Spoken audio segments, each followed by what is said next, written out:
Hello everyone, Vincent Teo from HDTV Test here. I'm a TV reviewer and professional calibrator. Today I'm going to do an in-depth comparison review between the Sony XF90, also known as the Bravia X900F in the USA, which I reviewed recently, and two other Sony TVs from last year. At the far end is the Sony XE90 or X900E, the direct predecessor to the XF90 from last year. In the middle is the Sony XF90. I've reversed the feet so that the TV can fit on this small stand. And this is the Sony XE93 or X930E, which has the same X1 Extreme video processor as the XF90. Before we start the comparison, let me explain my setup here.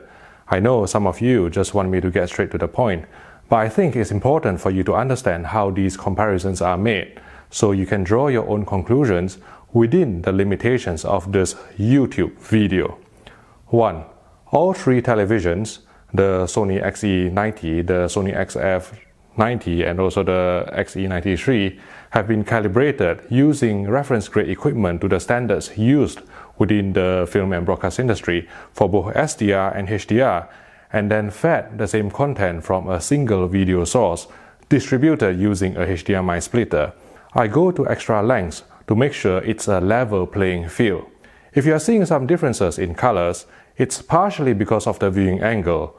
These are VA-type LCD panels whose contrast and colors desaturate off-axis. I have to angle the XE90 and the XE93 slightly to fit them into this video.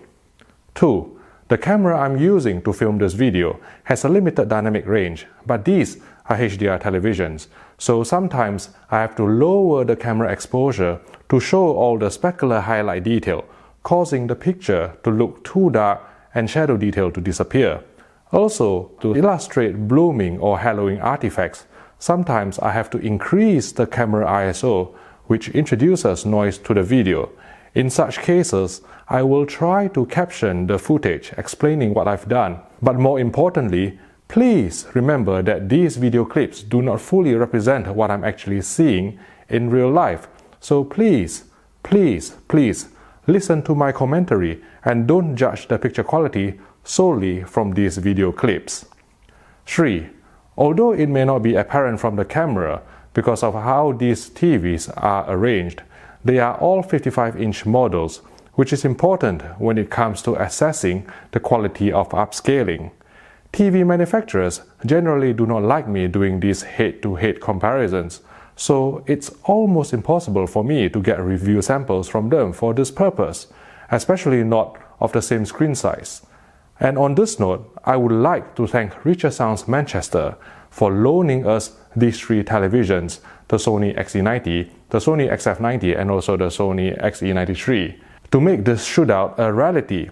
They deserve your support for doing this, so if you are thinking about buying a television, even if it's not one of these TVs here, please give them a call on 0333 900 0086.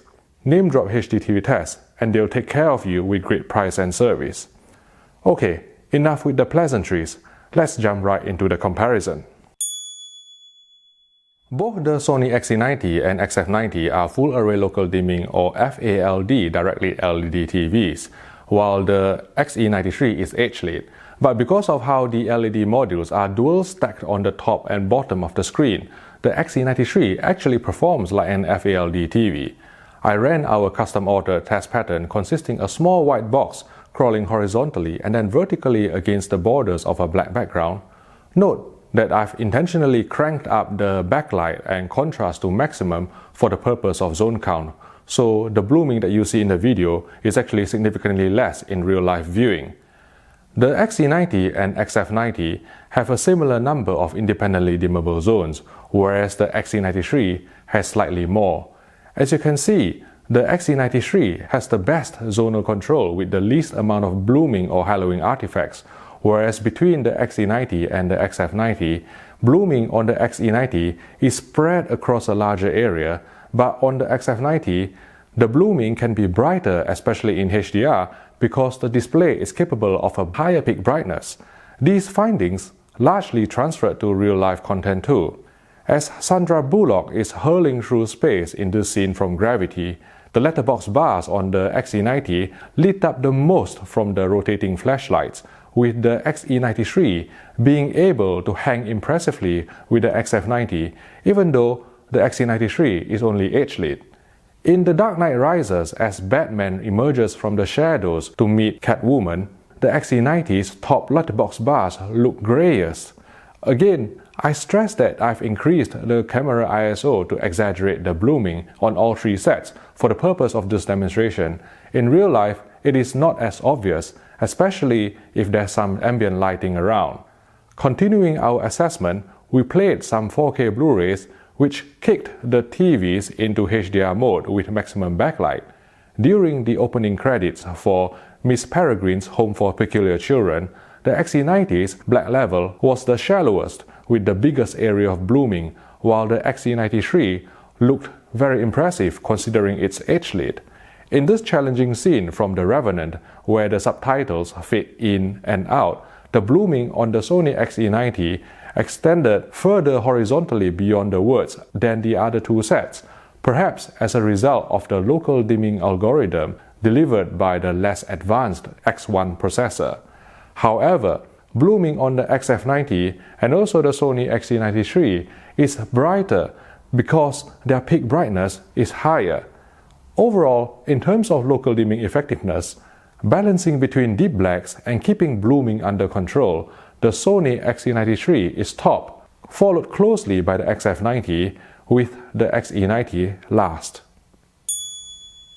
Once calibrated, colors on all three TVs look very similar in SDR, with some minute differences caused by panel gamma variation, as you can see from these scenes here from Skyfall, first in the National Gallery and then in the Scottish Highlands. For HDR, different peak brightness will result in different color volume. I'll cover that in the HDR section. The Sony XF90 and XE93 use the Japanese brand's currently most advanced X1 Extreme video processor, whereas the XE90 uses the step-down X1 chip.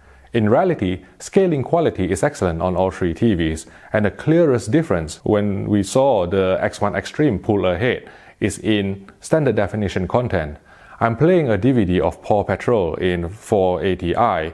I would have bought the 4K Blu-ray version if it has been released, but I doubt my daughter will appreciate the increase in resolution and dynamic range. Anyway, on Paw Patrol 480i, both the XF90 and XE93 looked slightly sharper and suppressed the ampeg compression noise a touch better than the XE90, but it's very, very close. No question here, the Bravia XF90 is the winner by a mile thanks to Sony's X Motion Clarity system, which locally boosts the brightness of areas where backlight scanning is applied. I call this technology black zonal insertion.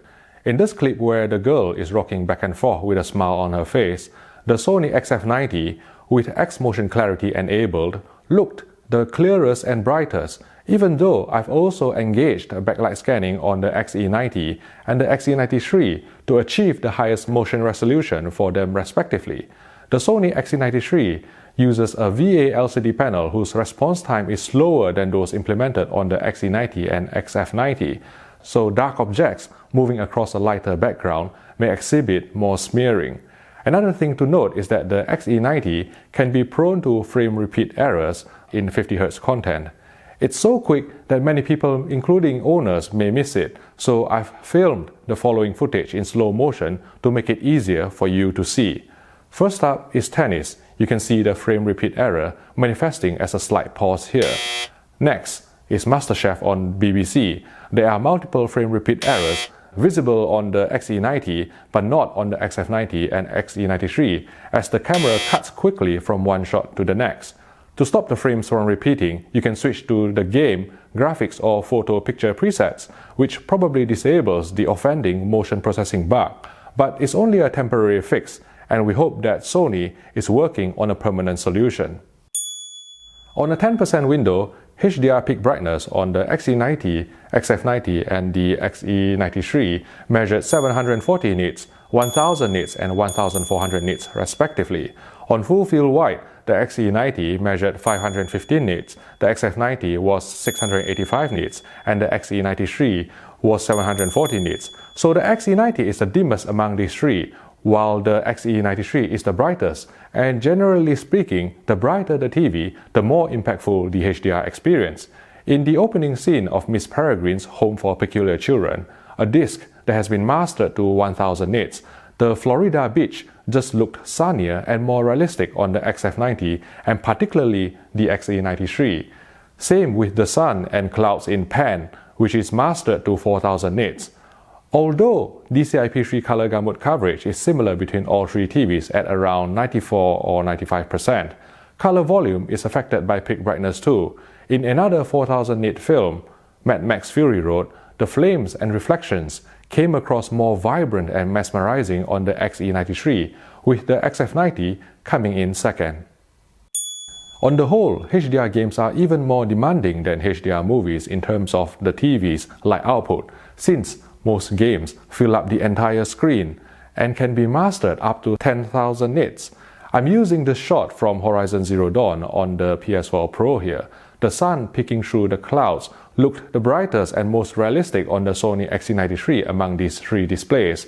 To clarify, the reason why the image you are seeing looked so dark with almost no shadow detail is because I had to lower my camera exposure to capture the bright specular highlights.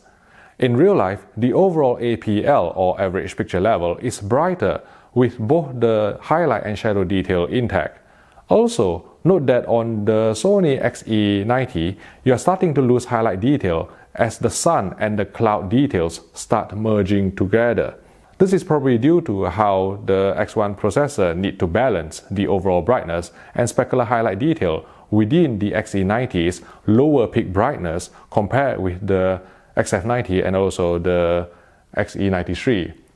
From a gaming responsiveness standpoint, input lag on the XE90 measured 31 milliseconds consistently in game mode, but on the XF90 and XE93 with X1 Extreme chipset, lag time was lower in 4K at 25 milliseconds, but higher at 42 milliseconds in 1080p, owing to the upscaling required.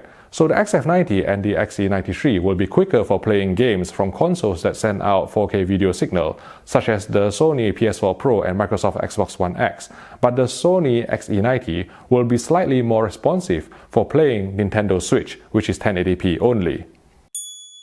By now, you may have made up your mind, but let me give you my thoughts.